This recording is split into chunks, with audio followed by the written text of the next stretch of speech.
నమస్తే, welcome to 3 news. నేను KV. ముందుగా హెడ్లైన్స్. రాష్ట్రంలో వెనుకబడిన ప్రాంతాల్లో పారిశ్రామిక ప్రగతిని ప్రోత్సహిస్తున్నామన్న సీఎం జగన్మోహన్ రెడ్డి. కాకినాడ జిల్లాలో పార్టీ బలోపేతంపై ప్రత్యేక దృష్టి సారిస్తున్నామన్న భాజపా రాష్ట్ర అధ్యక్షురాలు దగ్గుబాటి పురంధరేశ్వరి. సెకండ్ ఇన్నింగ్స్ ప్రారంభించిన ప్రముఖ క్రికెటర్ అంబటి రాయుడు వైఎస్ జగన్ సమక్షంలో వైసీపీలో చేరిక.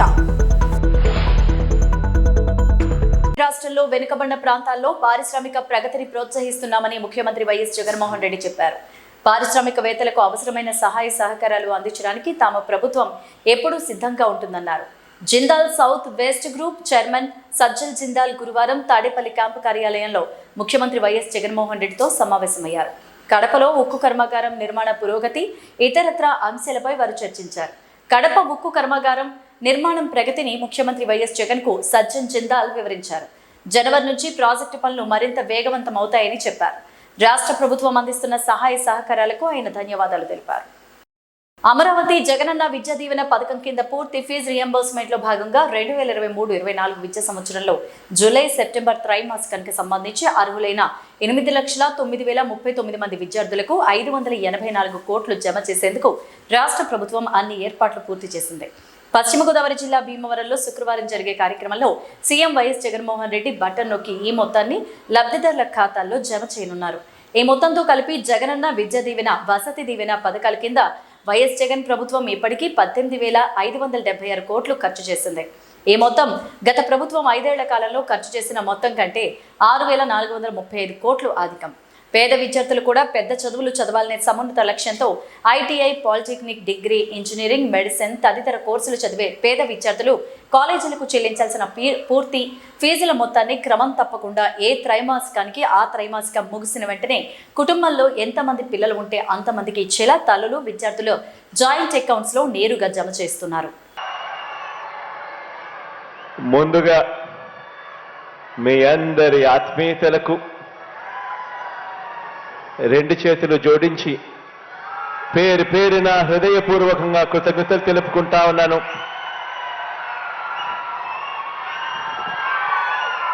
పిల్లలందరికీ కూడా అభినందనలు కూడా తెలియజేస్తా ఉన్నాను. ఈ సందర్భంగా ఈరోజు పెద్ద చదువులు చదువుతున్న ఈ పిల్లలకు సంబంధించిన ఫీజుల డబ్బును ఈరోజు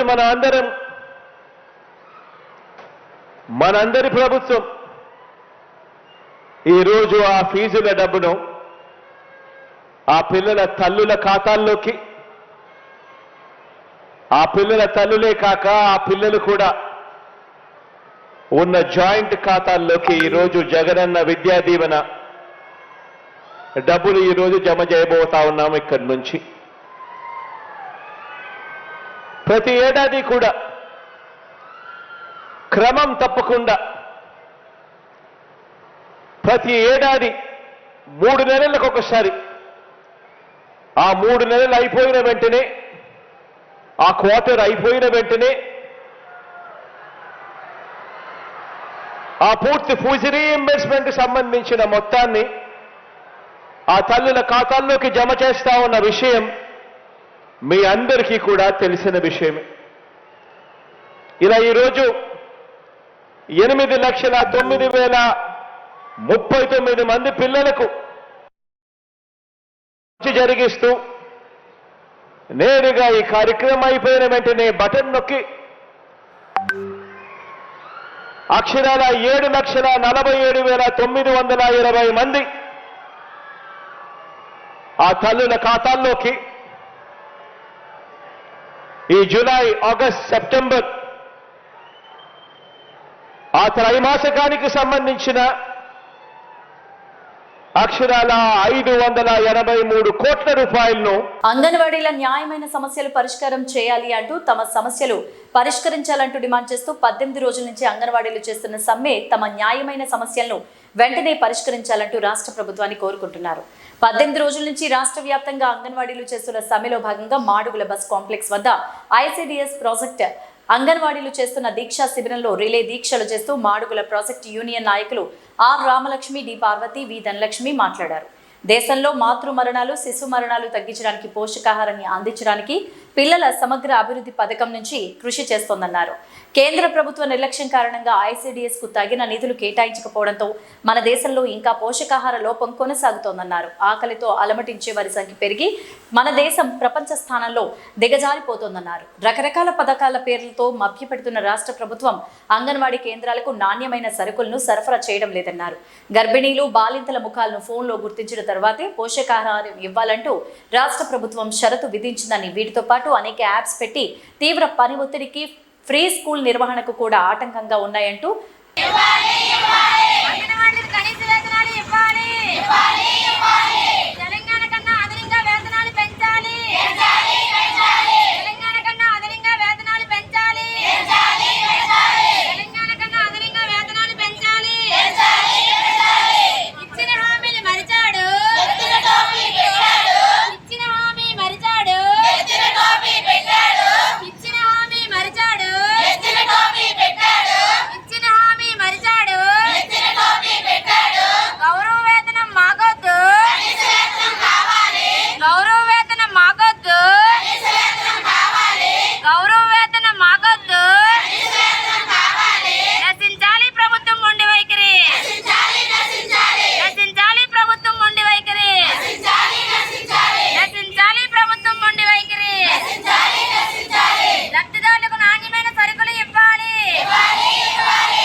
అంతర్జాతీయ క్రికెట్ కు రిటైర్ అయిన 6 నెలల తర్వాత సెకండ్ ఇన్నింగ్స్ ప్రారంభించారు ప్రముఖ క్రికెటర్ అంబటి తిరుపతి రాయుడు.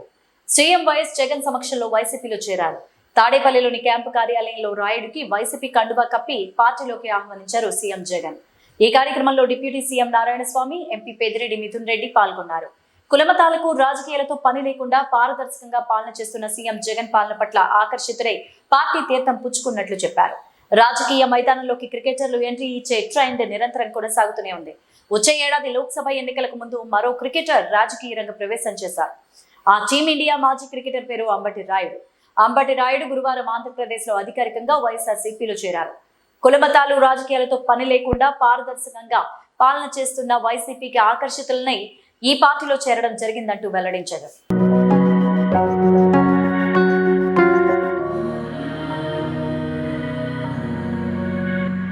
రాబోయే ఎన్నికల్లో చిత్తూరు జిల్లాను చంద్రబాబును చిత్తుగా ఓడిస్తామని ఎంపీ రెడ్డప్ప తెలిపారు. ఈ సందర్భంగా చిత్తూరు జెడ్పీ కార్యాలయం నుంచి మీడియా సమావేశంలో ఆయన మాట్లాడారు. కుప్పం ప్రజలను 35 సంవత్సరాలుగా బాబు మోసం చేశారన్నారు. అబద్ధాలతో ప్రజలను మభ్యపెట్టలేరన్నారు.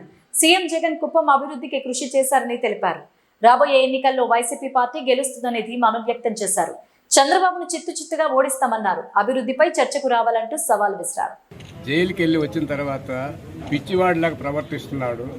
పిచ్చోడుకు తోడు అతని కొడుకు లోకేష్ తానా తందానా అంటూ ఎలాంటి నిజాలు మాట్లాడేది వాళ్ళకి చేత కాదు కాబట్టి నిద్ర లేస్తే అబద్ధాలతో లేచి జగన్మోహన్ రెడ్డి పైన నిందలు వేయడమే కాకుండా ఈ జిల్లాలో అన్ని రంగాల్లో అందరికీ అందుబాటులో ఉంటున్న పెద్దిరెడ్డి రామచంద్రారెడ్డి గారి పైన, వారి కుటుంబం పైన, ఆయన కొడుకు అంటే చంద్రబాబు నాయుడు ఆయన కొడుకు లేనిపోని ప్రగల్భాలు పలుకుతూ మాట్లాడుతుంది. నిన్న కాక మొన్న గుడిపల్లికి వెళ్ళిన తర్వాత ధర్మరాజుల గుడి కట్టించడానికి తెలుగుదేశం వాళ్ళు 50 లక్షల రూపాయలు ఇస్తే మా పేరు చెప్పడం లేదు అని చెప్పేసి అబద్ధాలు చెప్తున్నాడు. ఎవరు? చంద్రబాబు నాయుడు. మా గవర్నమెంట్ వచ్చిన తర్వాత అదే రామచంద్రారెడ్డి గారి తరఫున, రాష్ట్ర ప్రభుత్వం తరఫున జగన్మోహన్ రెడ్డి గారిని ఒప్పించి 2.5 కోట్ల రూపాయలు శాంక్షన్ చేపించి ధర్మరాజులు గుడి కడితే ఈ కళ్ళు లేని కబోజీ చంద్రబాబు అబద్ధాలు మాట్లాడుతుంటే ఏమనాలి? మైనింగ్ ఇప్పుడే మా సోదరుడు మాట్లాడినాడు. నీ పీరియడ్లో చంద్రబాబు గారు తెలుగుదేశం పీరియడ్లో ఎంతమందికి లైసెన్స్ ఇచ్చినారు? రామచంద్రారెడ్డి మైనింగ్ మినిస్టర్గా వచ్చిన తర్వాత ఎంతమందికి లైసెన్స్? ఒక్కసారి ప్రజాభిప్రాయం ప్రజలు రమ్మని చెప్పి కుప్పం బస్టాండ్లో నిలబడి మాట్లాడదాము. నీవు దోచుకున్నావు, అందరికీ దోచిపెట్టించేసినావు. నీ ప్రభుత్వం నడిచినంత ఆ మైన్స్ కూడా నడుపుకున్నావు. ఇప్పుడు రామచంద్రారెడ్డి నిక్కచ్చిగా నిజాయితీగా ఎలాంటి లంచాలకు దోహదపడకుండా ఆయన ప్రభుత్వంలో మంచి పేరు తెచ్చుకుంటారు. ఓరవలేక నువ్వు నీ కొడుకు అపనిందలు వేస్తారంటే ప్రజలు సిద్ధంగా ఉన్నారు నీకు నీ కొడుకు గుణపాఠం చెక్కడానికి. ఈ రాష్ట్రంలో నీకు ఎక్కడా చోటు లేదు. ఇప్పుడు నువ్వు ఓటర్ కాదు, నువ్వు ఇప్పుడు కూడా పొరుగు రాష్ట్రంలో ఉన్నావు. అక్కడి నుండి వచ్చాడు కంటెస్ట్ చేయాలి. ప్రజలు నమ్మడం, నీకు ఇల్లు వాకిలి లేదు, ఓటర్ లిస్ట్ ఓటర్ లేదు, నువ్వు ఎక్కడున్నావు అనేసి నీకు సిగ్గు లేదా అని అడ్లు ప్రజలంతా అడుగుతున్నారు. 35 సంవత్సరాల కుప్పం ప్రజలు మోసం చేస్తే తాగేదని నీళ్ళు ఇవ్వాల. మైన్స్లో ఇసుకలో వాటిలో అని చెప్పేసి లోపాలు ఉన్నాయని చెప్తున్నాను. ప్రత్యక్షంగా రా, నువ్వు నీకు చేసుకుని తెలుగుదేశంలో మాట్లాడిపోయేది కాదు. ప్రజాప్రాయాన్ని మనం తీసుకున్నాం. ఎప్పుడైనా రెఫరెండం తీసుకున్నాం, కుప్పం బస్టాండ్లో తీసుకున్నాం. కాబట్టి నీ మాయ మాటలు అబద్ధం మాటలు నమ్మడానికి చిత్తూరు ప్రజలు ఎవరు సిద్ధంగా లేరు. అందులో కుప్పం ప్రజలను బీసీ అని చెప్పి బీసీలకు తేరిన అన్యాయం చేసినావు. కాబట్టి ఈ 35 సంవత్సరాలు నువ్వు చేసిన పాపాలన్నిటికీ కారణంగా నిన్ను చిత్తుగా ఈ జిల్లాలో నిన్ను నీ పార్టీని ఓడించడానికి సిద్ధంగా ఉన్నారు. నువ్వు బీజేపీ చేస్తావు, ఇంకో పార్టీలు చేస్తావు, కాంగ్రెస్తో చేస్తావు, సిపిఐ అన్ని పార్టీలతో చేస్తున్నా కానీ ఒక్క పార్టీ వాళ్ళు కూడా నీకు సహాయం చేయలేరు. ఎందుకంటే నీకు ఎలాంటి పరిస్థితి ఓట్లు వేరు. కాబట్టి నువ్వు ఎంతమందికి చేరినా ఎవరి పంచాయతీ చేరినా కూడా నిన్ను ఓడించదని ప్రజలు నిర్ణయించుకున్నారు. కాబట్టి ఇంకనైనా నిజాలు మాట్లాడి నేర్చుకుంటే నీకు గౌరవం దక్కుతుందని నేను చెప్తున్నాను. ఉప ముఖ్యమంత్రి నివాసం వద్ద అంగన్వాడీ ఉద్యోగులు వినతి పత్రాన్ని సమర్పించారు. చిత్తూరు జిల్లా గంగాధర నెల్లూరు నియోజకవర్గం కార్వీటి నగరంలోని ఎంపీడీఓ కార్యాలయం ఆవరణలో 17వ రోజుకు చేరుకున్న అంగన్వాడీ ఉద్యోగుల నిరసన సమ్మెలో భాగంగా ఏఐటీయూసీ సిఐటియు మండల కార్యదర్శులు మమత రాధమల ఆధ్వర్యంలో గురువారం రోజున గౌరవ వేతనం మాకొద్దు, కనీస వేతనమే కావాలి అంటూ ప్రభుత్వం మొండి వైఖరి మారాలి అంటూ నినాదాలు చేస్తూ ర్యాలీ నిర్వహించి పోస్ట్ కార్డుల ఉద్యమం చేపట్టి తపాలా బాక్సులు వేశారు. తదుపరి పుత్తూరులోని ఉప ముఖ్యమంత్రి నివాసం వద్ద బైఠాయించి తమ న్యాయమైన డిమాండ్లను పరిష్కరించాలంటూ నినాదాలు చేశారు. దీంతో ఉప ముఖ్యమంత్రి నారాయణస్వామి అందుబాటులో లేకపోవడంతో స్థానిక పోలీస్ అధికారికి వినతి పత్రాన్ని సమర్పించారు. కార్యక్రమంలో అంగన్వాడీ ఉద్యోగులు పాల్గొన్నారు.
పైకి ఎత్తండి చేతులు గవర్నమెంట్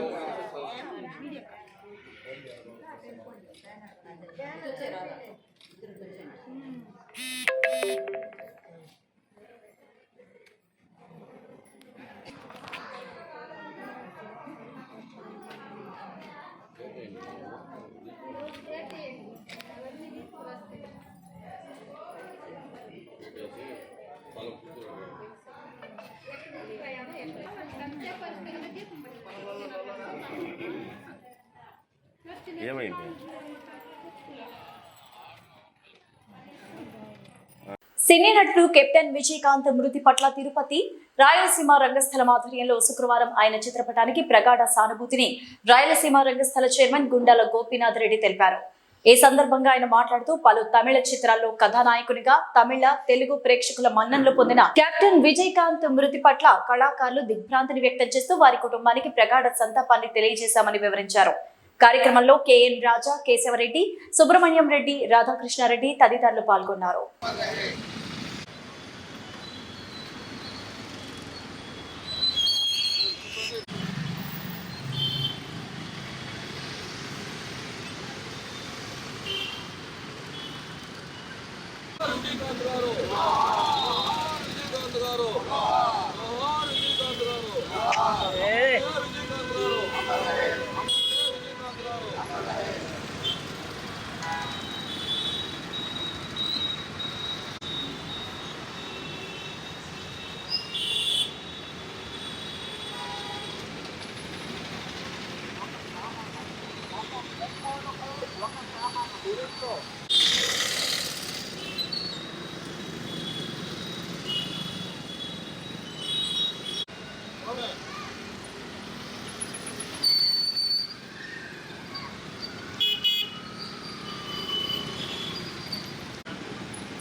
కెప్టెన్ విజయకాంత్ గారు నిన్న చనిపోవడం చాలా బాధాకరం. ఆయన చిత్రపటానికి రాయలసీమ రంగస్థలి తిరుపతి పుష్పాంజలి ఘటించి ఘన నివాళి అర్పించాము. విజయకాంత్ గారు మంచి నటుడు, అందరి మన్ననలు పొందారు. ఆయన నటనలో ఆయన 175 పైసలకు సినిమాలు నటించి అందరి హృదయాలను దోచుకున్నారు. అలాంటి మంచి నటుడు గత కొద్ది రోజులుగా అనారోగ్య సమస్యలతో నిన్న చనిపోవడం చాలా బాధాకరం. ఆయన ఆత్మకు శాంతి కలగాలని భగవంతుని ప్రార్థిస్తున్నాము. ఆయన చనిపోయినప్పటికీ ఆయన నటనలో మనలో ఎప్పుడూ చిరంజీవిగానే ఉంటారు. మంచి నటుడు. ఆయన చనిపోవడం చాలా బాధాకరం. తమిళ సినీ ఇండస్ట్రీలో బాగా మంచి సినిమాలు నటించారు. మన తెలుగులో కూడా డబ్బింగ్ సినిమాల్లో మనం అతన్ని చూసాము. ఆయన అద్భుతమైన నటనతో మనల్ని ఎంతో ఆహ్లాదపరిచారు. అలాంటి మంచి నటుడు చనిపోవడం బాధాకరం. ఆయన ఆత్మ శాంతి కలగాలని కోరుకుంటున్నాను. టీడీపీ జనసేన పార్టీ అభివృద్ధికి శక్తి వంచన లేకుండా కృషి చేస్తానని డీకే ఆదివాసుల నాయుడు మనవరాలు చైతన్య స్పష్టం చేశారు. బుధవారం జనసేన అధినేత పవన్ కళ్యాణ్ సమక్షంలో పార్టీలో చేరిన ఆమె తొలిసారిగా చిత్తూరు నగరానికి చేరుకొని నగరంలోని బాల త్రిపుర సుందరి ఆలయంలో ప్రత్యేక పూజలు చేశారు. ఈ సందర్భంగా జనసేన, టీడీపీ నాయకులు అధిక సంఖ్యలో కలిసి ఆమెకు పుష్పగుచ్చాలు అందజేసి స్వాగతం పలికారు. అనంతరం చైతన్య మీడియాతో మాట్లాడారు. పేద ప్రజలకు తమ వంతు సేవ చేయాలని ఆకాంక్షతో జనసేన పార్టీలో చేరడం జరిగిందని, జనసేన పార్టీలోకి తన్ను సాదరంగా ఆహ్వానించిన పార్టీ అధినేత పవన్ కళ్యాణ్ కు ధన్యవాదాలు తెలియజేస్తున్నట్లుగా పేర్కొన్నారు. జనసేన, టీడీపీ ఉమ్మడిగా కలిసి పార్టీలో బలోపేతానికి కృషి చేస్తామని స్పష్టం చేశారు. అధిష్టానం నిర్ణయం మేరకు తాను ఎక్కడ అభ్యర్థిగా నిలబెట్టినా పోటీ చేసేందుకు సిద్ధమంటూ రాబోయే ఎన్నికల్లో ఎన్నికల బరిలో ఉంటానంటూ పేర్కొన్నారు.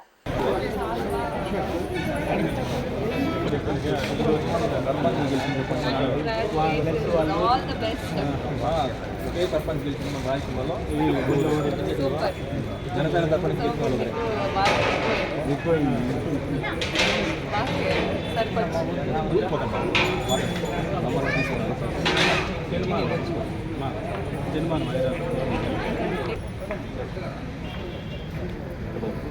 నెహ్రూ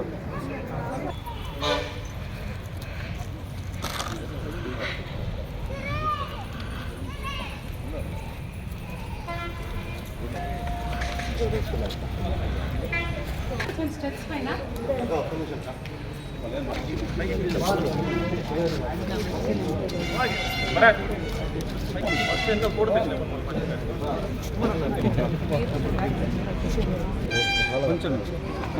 కొంచెం ముందుకు వచ్చండి మేడం ప్లీజ్.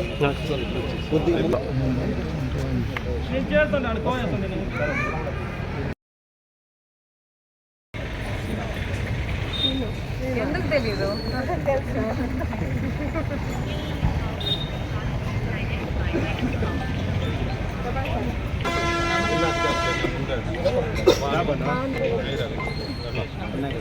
బాలకృష్ణ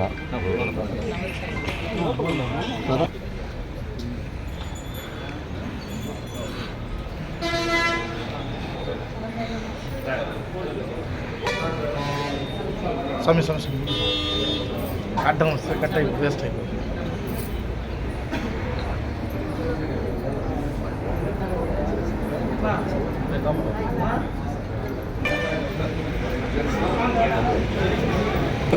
ఒక్కొక్కరు గ్రూప్ ఒక్కొక్కరుగా ఫ్రీగా ఉండేది 50 మంది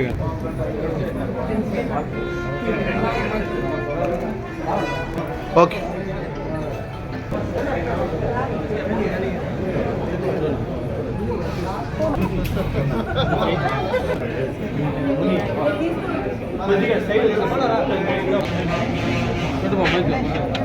జనసేన పార్టీకి సపోర్ట్ చేస్తున్నందుకు నాకు చాలా ప్రౌడ్గా ఉందండి. అలాగే ఇక్కడ ప్రతి ఒక్కరికి వచ్చినందుకు నా ధన్యవాదాలు. అది పెద్దలు నిర్ణయిస్తారండి. ప్రస్తుతానికైతే నేను పార్టీలో అయితే చేరాను. ఇది వాస్తవం.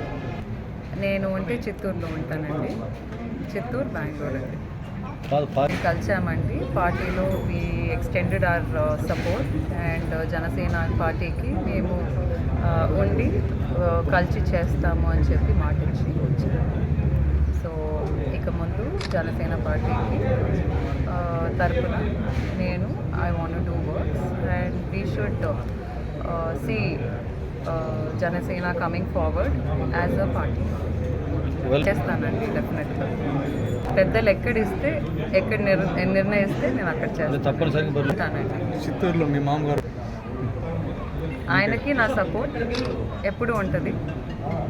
నేను పక్షంలో మీరు ఉన్న టీడీపీ జనసేనకి నా కంప్లీట్ సపోర్ట్, మా ఫ్యామిలీ సపోర్ట్ ఉంటుంది. నేను ప్రజలందరికీ తెలియజేస్తున్నాను, మేము కలిసి పనిచేస్తాం. TDP Janasena as one. Okay. Deputy CM Narayana స్వామికి 2024లో ఎమ్మెల్యే టికెట్ కేటాయించినందుకు మండల వైసీపీ నాయకులు హర్షాతిరేకాలు వ్యక్తం చేశారు. చిత్తూరు జిల్లా గంగాధర్ నియోజకవర్గం ఎమ్మెల్యే డిప్యూటీ సీఎం నారాయణ స్వామికి జగనన్న పాలనలో నీతి నిజాయితీగా పనిచేసినందుకు తిరిగి 2024 సంవత్సరం మరోసారి ఎమ్మెల్యేగా గంగాధర్ నెల్లూరు నియోజకవర్గానికి కేటాయించినందుకు కార్వేటి నగరం మండల కార్యాలయంలో ఎంపీపీ లతా బాలాజీ నాయుడు, మండల కన్వీనర్ ఈఎం శేఖర్ రాజు, స్థానిక sarpanch Dhananjaya Varma, Annuru sarpanch Adam Murarji Reddy, single window president Lokanath Reddy, Pattabhireddy, Seshadri, Dorababu, Rafi, Gopi, Seshadri, Lokanatham తదితరులు పాల్గొన్నారు.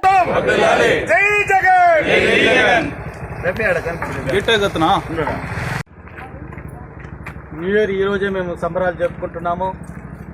ఎందుకంటే మన డిప్యూటీ సీఎం నారాయణ స్వామి గారు ఎంతో నీతి నిజాయితీగా ఉన్నందుకే అభివృద్ధిలో రాష్ట్రంలోనే మా జీడి నెల్లూరు ముందు అభివృద్ధిలో ఉంది. దీనికి ముఖ్యంగా కారణం ఏమంటే మన డిప్యూటీ సీఎం నారాయణ స్వామి గారు. ఆయన చేసిన అభివృద్ధిని చూసే మళ్ళా మూడవసారి మన ప్రియతమ నాయకులు జగన్మోహన్ రెడ్డి గారు మళ్ళా మన నారాయణ స్వామికి 2024లో సీట్ ఇవ్వడం జరిగినది. ఈ శుభ సందర్భముగా న్యూ ఇయర్ శుభాకాంక్షలు జగనన్నకి మా డిప్యూటీ సీఎం నారాయణ స్వామి గారికి తెలియజేస్తున్నాను. ఎవరో రాదు, సీట్ రాదు, ఆయనకి ఇంకా లేదు, అయిపోయింది అనే వాళ్ళంతా ఈరోజు వాళ్ళు నేతుంటే అభివృద్ధి చేయలేదు అన్నారు. ఏమి అభివృద్ధి చేయలేదు ఒకసారి ప్రతి విలేజ్కి పోయి చూస్తే చాలా బాగుంటుంది. మేము వస్తే ఏదో చేస్తాము పట్టేస్తామన్నారు కానీ ఏం వచ్చేది లేదు, చేసేది ఏం లేదు. ఈరోజు ఇంత అభివృద్ధిని చూస్తే ఈరోజు మళ్ళా పిలిచి నారాయణ స్వామికి సీట్ ఇవ్వడం కూడా జరిగింది. ఎందుకంటే ఆయన అవినీతి పరుడు కాదు, ఎంత అభివృద్ధి చేస్తుంటారు. ఈరోజు ఒక కార్వేటి నగరానికే 333 కోట్లు అభివృద్ధి చేసిన ఘనత కూడా మా నారాయణ స్వామి జరిగింది. ఇక్కడ ఇంతవరకు 14 సంవత్సరాలు టీడీపీ ప్రభుత్వం ఉన్నా కూడా కార్వేటి నగర్ని ఏం పట్టించుకునేది లేదు. ఈరోజు ఈ కార్వేట్ నగరంకి 4.5 సంవత్సరంలో 2 సంవత్సరాలు కరోనా విలయ తాండవాడినప్పుడు కూడా అంత వయసులో కూడా నేను ఉండాలనేసి ప్రతి ఒక్కరి ఈ విలేజ్కి ఆయన వంతు కూడా సహకారం అందించి నేను ఉండాలనేసి అందరి ప్రాణాలు కాపాడిన ఘనత కూడా మన ఈ స్టేట్లో ముఖ్యమంత్రి మన జగనన్నకి మన నారాయణ స్వామికే దక్కుతుంది. అందరిలాగా ఇంట్లో కూర్చొనేసి మాస్క్ వేసుకునేసి వాళ్ళు భయపడేసేం లేదు.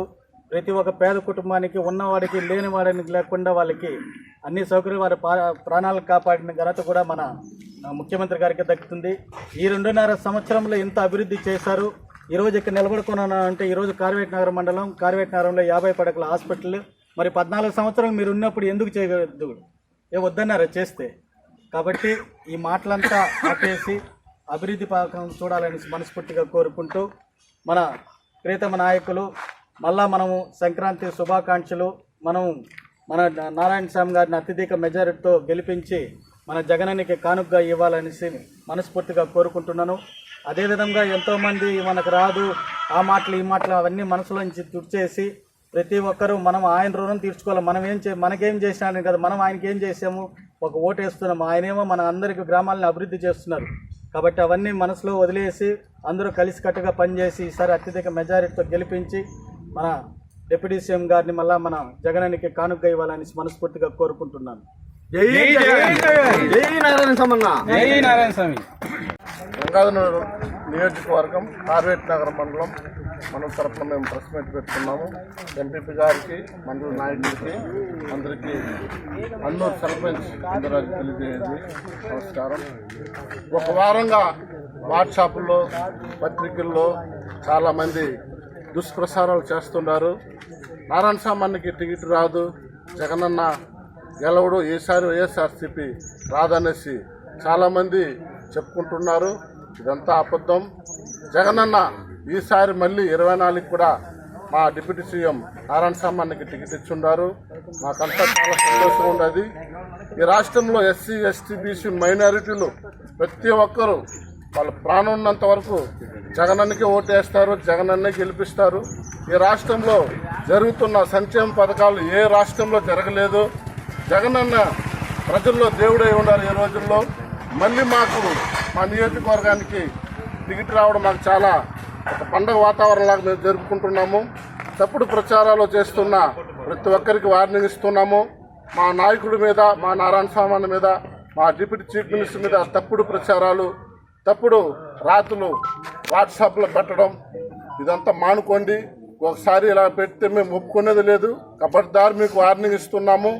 ఆయన ఈసారి 50,000 మెజార్టీ పైన గెలిపించి మళ్ళీ డిప్యూటీ చీఫ్ మినిస్టర్ గాను, మళ్ళీ మాకు హోంమంత్రి గాను మేము చేసుకుంటాము. మళ్ళీ మా జగనన్న మేము సీఎంగా చేసుకునే బాధ్యత మాది. ఈ రాష్ట్రం మొత్తం సంక్షేమంలో రాష్ట్ర ప్రజలు మొత్తం చూస్తున్నారు. జగనన్న చేస్తున్న ప్రతి ఒక్క నవరత్నాలు ఈ రాష్ట్రం మొత్తం చూస్తున్నారు. దొంగ బాబులు ఇద్దరు దొంగ ఆములు ఇచ్చుకొని తిరుగుతున్నారు. దాన్ని ఎవరు నమ్మరు. జగనన్న చేస్తున్న సంక్షేమమే ప్రజలు నమ్ముతారు. ప్రజలు మళ్ళీ జగనన్న సీఎం చేస్తున్నారు. దాన్ని మేము గట్టిగా నమ్ముతూ ఈ అవకాశం ఇచ్చినందుకు ధన్యవాదాలు. ఇవే బులెటిన్ అప్డేట్స్. నమస్తే.